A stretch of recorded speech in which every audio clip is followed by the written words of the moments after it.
um, yung result ng performance nila, sir, will be good also. Okay. So the reason why I ask is because performance of your people will also reflect on your performance. Your performance will also reflect on the company's overall goals.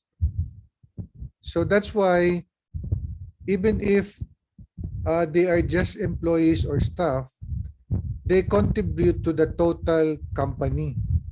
Okay, so I hope that you understand that. If you don't develop your people, if you don't monitor their performance, then it will have a big impact on the organization's performance as well. So kailangan you know how to manage their performance. But since we discussed performance the last time, let's review. Ano ba yung definition natin ng performance?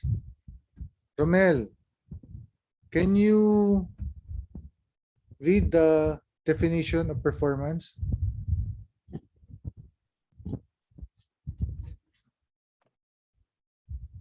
Nandiyan ba si Romel? Good morning, sir. Okay.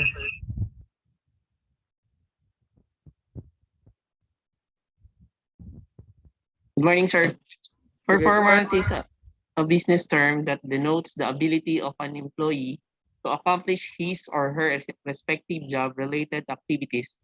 These the organization's expectations and goals. Okay, so there are two things here, no?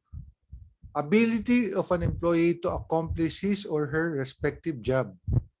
Tapos, organization's expectations and goals. So those are the two things that you have to remember when you review performance. Una, ano ba yung kakayahan ng empleyado? Pangalawa, nagagawa ba niya based on dun sa kakayahan niya kung ano yung kailangan para sa kumpanya? Okay, so those two things, it should be clear. Okay, to each and everyone, to the manager and to the employee. Ngayon, ano ba yung performance management? So si Dareza, ano ba yung performance management?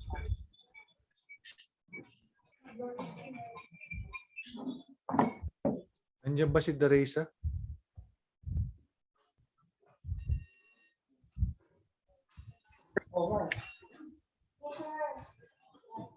O si May Mangalili.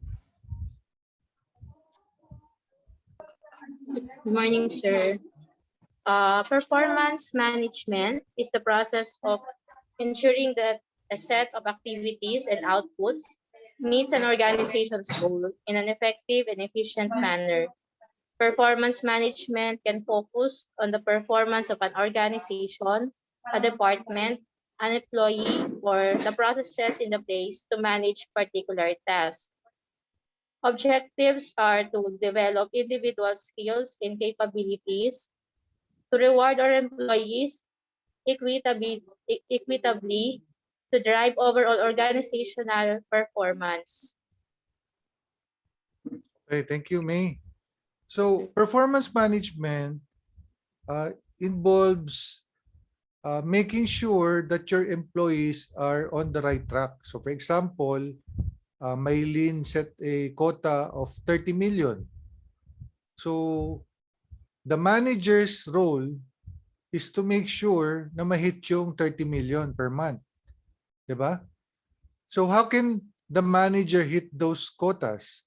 So he or she has to cascade it to his various staff and assistants para malinaw na alam ng bawat individual kung ano yung goal.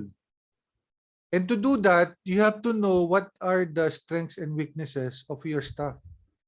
If you don't know your staff's strengths and weaknesses, that will be a major problem. Bakit? Because how can you maximize and optimize your employees' capability if you don't know what they are good at and where they are not good at. Okay, so importante yun. Kaya nga yung number one objective is to develop individual skills and capabilities. So kung merong weakness yung assistant nyo or supervisor nyo, you have to make sure that you give him or her specific roles to address those weaknesses. And then part of the performance management is the rewarding of your employees. Diba? You also rate them. So you have to rate them objectively, and you have to talk to them more or less 2 times a year. Are you still doing that? So ask yourself, when was the last time nakausap ko yung mga employee? Okay? Especially the ones that needs attention. Okay? Sometimes kasi nakakalimutan natin kausapin yung mga tao, kaya feeling nila KSP. But sometimes, pag nakausap nyo na, nababago yung outlook nila in life. Okay? And then to drive overall organizational performance. Di ba every year, we award the champions, the chairmans, the president's award. So some of you were already awarded that distinguished award. What was the feeling? Ano ba yung feeling nung na-awardan kayo? Si Lisa.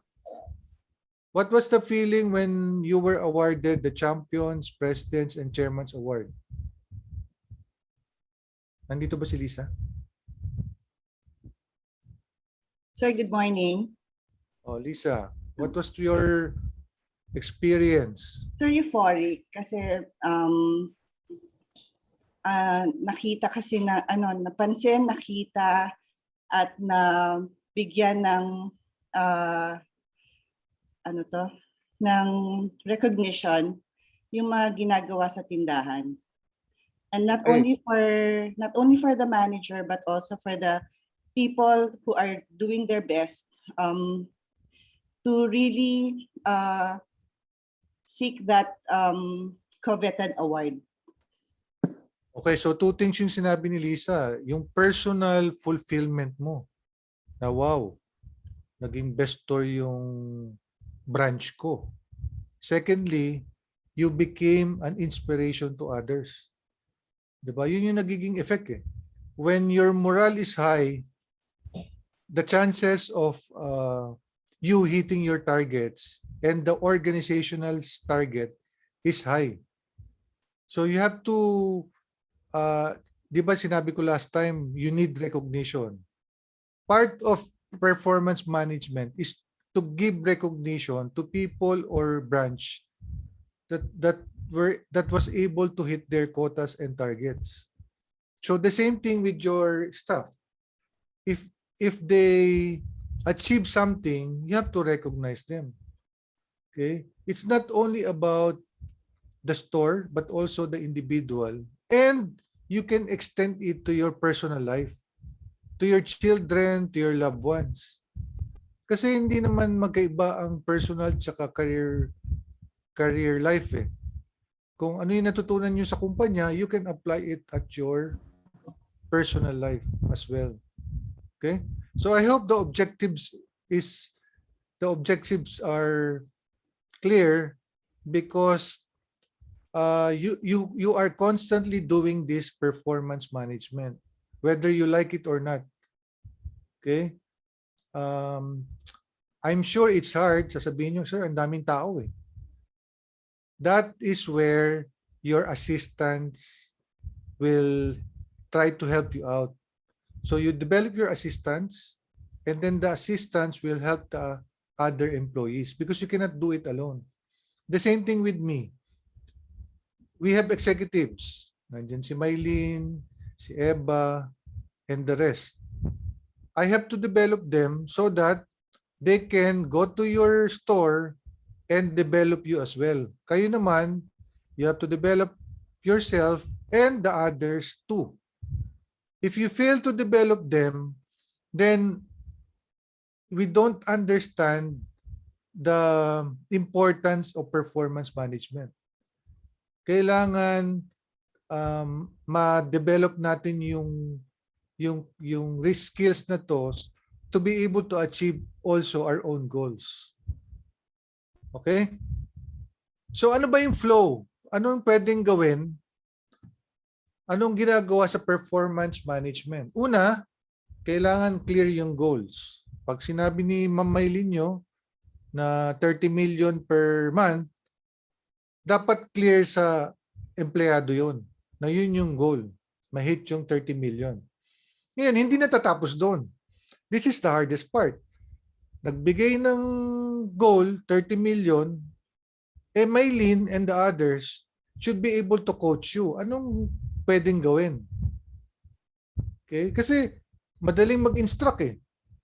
Pero how do you achieve that? They would have to give you directions. Okay? Next would be motivating employees. Ngayon, hindi ibig sabihin na lahat ng motivation manggagaling sa head office because it's hard to motivate all the employees because we are not there. So dapat yung motivation is within. Sir, paano yun? Wala naman ako lagi doon. Then ibig sabihin you have not developed the environment for them to be motivated. Kasi yung motivation, hindi yan pwedeng ipasa eh. It has to come from within, dun sa tao. Ngayon, kung yung tao feels that, ay, ayoko namang ma-promote kasi nakikita ko yung mga boss ko, laging puyat, laging aburido, laging aligaga. So you did not create an environment for them to aspire for a higher position. Yun ang importante, that you have to aspire for a higher position. So yun yung motivation. But kung wala yung inner motivation, it's going to be hard. So dapat you have to create an environment na masaya sila nagtatrabaho, they feel fulfilled, they feel rewarded, para mailabas nila yung inner motivation nila. And then, iba pa yung developing your employees. Di ba? Alam mo, like for example, Sir Herbert, before I became president, Sir Herbert asked me to attend several foreign trips, trade fairs outside the country. That developed my confidence. Okay? Tapos there was one time, sabi niya, Jojo, in-invite ako, guest speaker, ikaw na lang. So meaning, my boss knows that I need to develop my communication skills. So dapat you have a program like what Judith is doing. You have a program to develop your person's weaknesses and also their strengths. Kasi bakit kailangan dalawa? Because your weakness, if you don't develop that, will be forever your liability. Lagi mong tatanggihan yan, ay ayoko niyan sa selling. Ay ayoko magpa-transfer sa selling kasi ayoko dyan. Naging forever liability mo siya. Hanggang sa tumanda ka, ayaw mong magpalipat. I have a friend whose brother who worked in Sofitel. Hindi pa Sofitel noon eh, ang pangalan, Hyatt Regency pa ata. Alam mo, ano siya, bellboy. Pinopromote na siya to manager, ayaw niya. You know why? Kasi daw, mas malaki ang ang tip sa bellboy. Ang primary consideration niya is the salary. Mas malaki yung tip eh. Pero alam mo, until he retired, hindi siya masaya. Kasi nakukuha niya yung pera, pero there's no inner achievement. Kasi bellboy pa rin siya eh. Diba? So, you have to know your staff's strengths and weaknesses to be able to develop them. Kasi baka mamaya mali yung training program mo dun sa tao. And then finally, you have to have performance reviews. Kailangan kausapin niyo yung tao once or twice a year or maybe dun sa sa tingin niyo okay, mas frequent, 4 times a year, quarterly. Okay? Kasi because you have to identify then sino ba yung makakatulong sa inyo and spend more time with them. Is it discrimination? No. Because hindi naman favoritism yun eh. It's just that nakita mo na itong taong na to has developed faster than the others. So you have to constantly push them. The way I'm pushing sina Maylin right now, every week they go to my office and I try to simulate pag pumupunta sila sa office kung ano yung iisipin ni Sir Herbert pag nag-present sila. I'm not doing that to be the bad guy. I'm doing that for them to be ready. Na pag nag-present sila, they already know something. Of course, I cannot predict naman what Sir Herbert will ask. But at least, maybe 50% or 75% na practice nyo na. Diba? So yun yung importante. I know your weakness. Kulang kayo sa confidence and the analytical skills in trying to know ano ba yung gusto ni Heads. So I'm trying to compensate it with ako yung nagsisimulate. Okay? So I hope the flow is clear. Very simple lang yan, 5. So when you set clear goals, narinig nyo na to. Kailangan specific, measurable, attainable, realistic, and time-bound. Ngayon, ang nakakalimutan nyo, yung monitoring.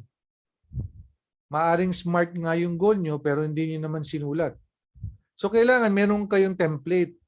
So, ano yung unang goal nyo? 1, 2, 3, 4, 5. Tapos, ano yung measure na na-accomplish nyo siya? Dito, nagkakaroon kayo ng gap kasi nakakalimutan nyo to. Paano nyo i-evaluate yung tao kung wala naman kayong measurement?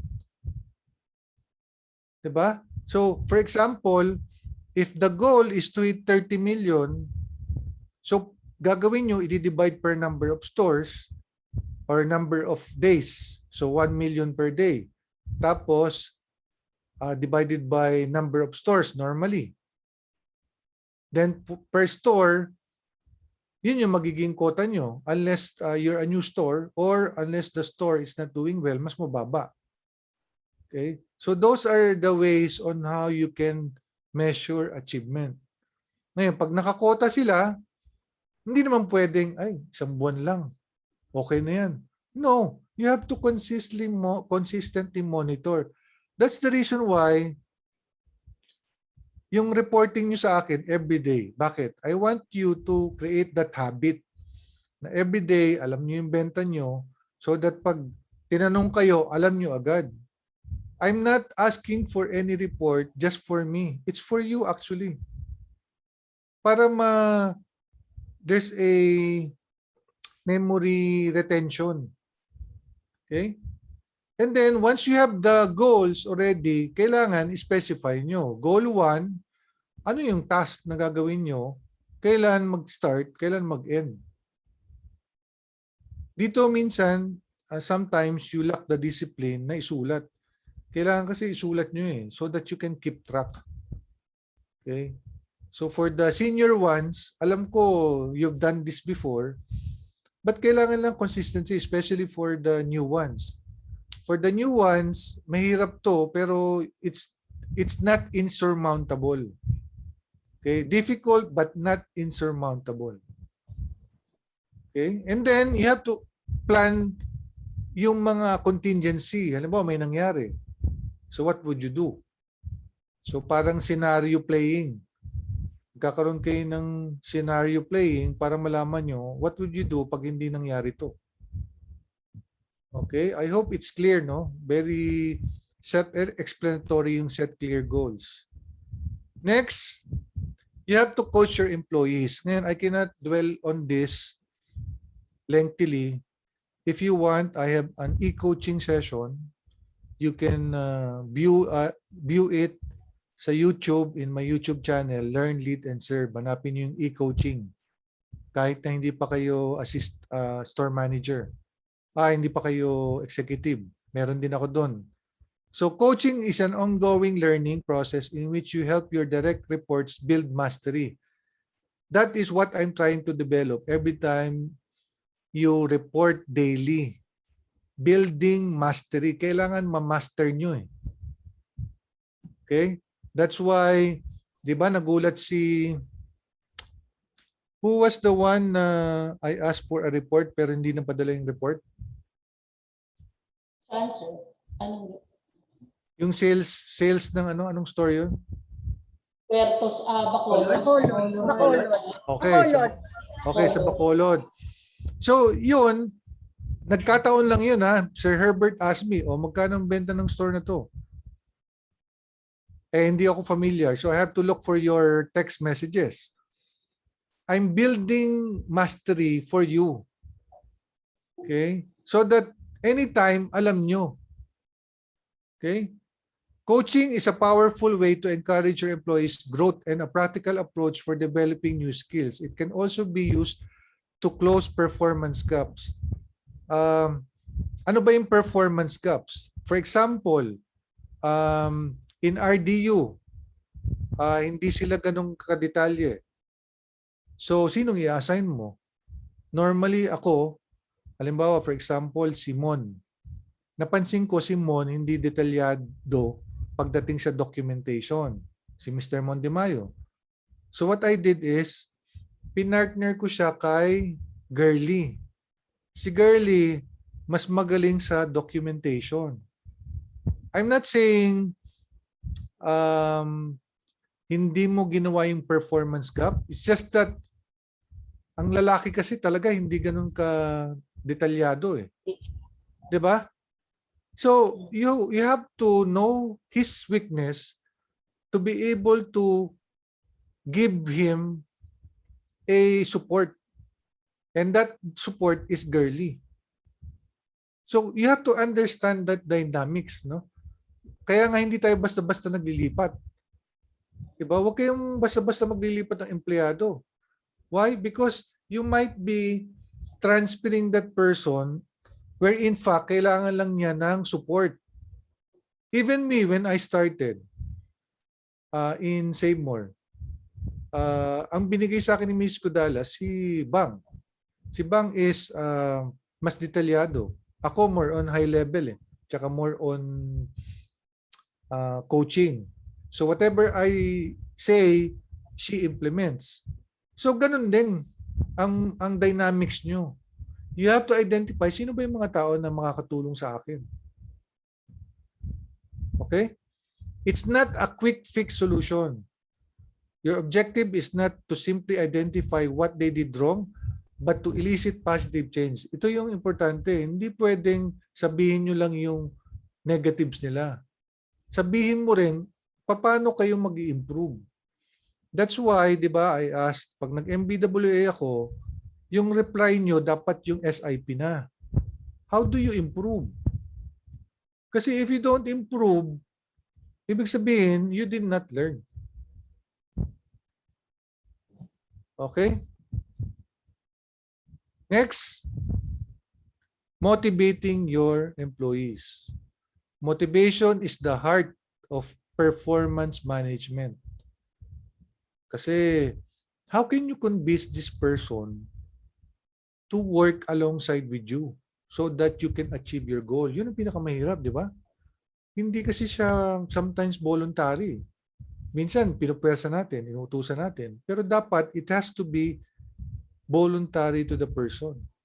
And that requires respect. Di ba, hindi niyo napansin? Minsan, kahit hindi ko yan boss, sinusunod ko. Because you were able to develop a culture of respect. So, you have to have model good behavior. Kailangan nakikita ka nila kung what you see is what you do. What they say is what they do. And then, respect your employees' dignity. You know, pag pinapagalitan tayo, normal lang yun na sumama ang loob. Pero, dapat, pag sumama ang loob, nandun din yung, at the end of the day, pag lumabas siya sa room nyo at pinagalitan nyo, dapat intact pa rin yung self-worth niya. Na feeling niya, I can still improve. Okay, hindi yung pupunta sa labas tapos papagalita kung ano sasabihin sa inyo. Some of you or some of them i-report pa sa DOLE. 'Di ba? Ganun eh. During my time, lucky siguro kami noon dahil hindi pa ganun ka-active ang DOLE. Ngayon, as managers, you have to be careful as well because may DOLE na, may NLRC pa. Ang dami ngayon nire-reportan eh. So, you have to develop your people skills. Hindi na pwede yung dati sumisigaw ka. Ngayon, hindi na pwede. Baka pailang ka agad ng kaso. Okay? And then, when you check your employees, dapat yung check kung respectful sila. Kasi importante yan na kahit na you disagree, nandun pa rin yung respect sa inyo. Okay? Hindi yung just because hindi niya gusto yung decision nyo, pupunta na siya sa labas tapos meron siyang placard. Okay? And then you have to give recognition. You know, hindi naman kailangan recognition super duper award. Okay? Pwede mong i-treat ng ice cream, bigyan mo ng iMessage. Siguro hindi nyo alam kung ano yung iMessage. Maybe the rest, the senior ones can explain that later. You know, you give them a letter na they did a good job. Or announce it before the store opens. Na congratulations to ganito, ganyan, who graduated in this university. You know, when I was a supervisor in front end, nakikita ko yung trabaho ng mga empleyado. So every night, I would page bago kami umuwi. To all employees and staff, thank you, good work, good night, see you tomorrow. Para they can look forward, pagpasok kinabukasan, hindi yung takot na takot sila na they are afraid of you. Okay, you have to show your human side as well. Okay? Next, developing your employees. Employee development is a process for managing a person's professional growth. Growth is a powerful motivator and can increase job satisfaction. As I mentioned before, one of my objectives is to learn. Why? Because there's growth. That's why I also teach, because there's growth. So you have to expand their skills by giving them additional task. Minsan, bibigyan mo ng mas marami, tawag doon, stretch assignment. Yung you are checking kung kaya ba niya instead na 10, bigyan mo ng 15. Kaya ba niya yun? Yun yung tinatawag na stretch assignments. Or job redesign. Meaning, pwede mo siyang probably i-transfer kung okay na siya sa ibang department. Or completely, if there's a new assignment, for example, I'm looking now for a business dev people na maghahanap ng site. So kung sa tingin mo, some of you came from 7-Eleven or Ministop na naghahanap ng site, then recommend yourself. Baka yun ang kailangan nyo para mabuhay kayo. And either mentorship and sponsorship. So we will probably assign somebody to you. Sino yung pwedeng mag-monitor sa inyo at maging mentor nyo or sponsor you. Okay?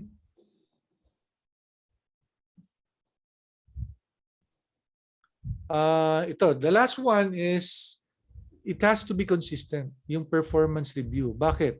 Millennials and Gen Z gusto instant feedback. So kailangan frequent performance review.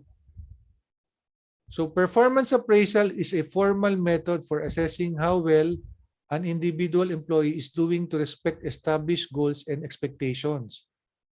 So kailangan, pag kinausap mo sila, may tinatawag akong RICE model. Ano ba yung RICE model?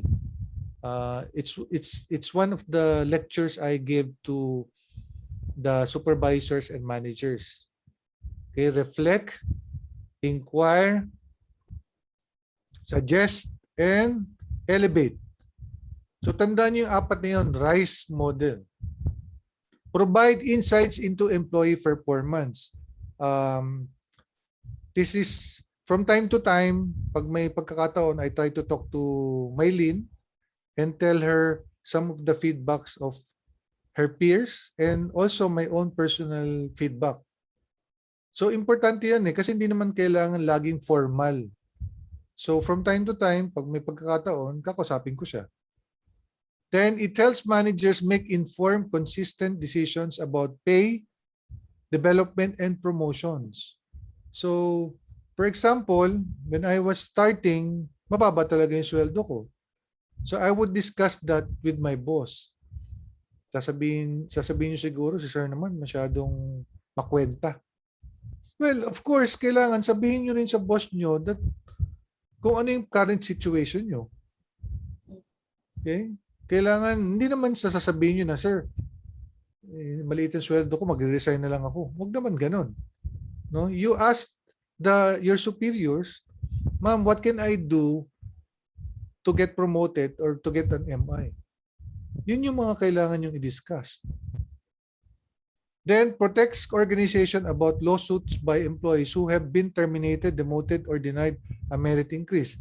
Ito, marami ng pagkakataon to. There was one time, meron tayong terminate.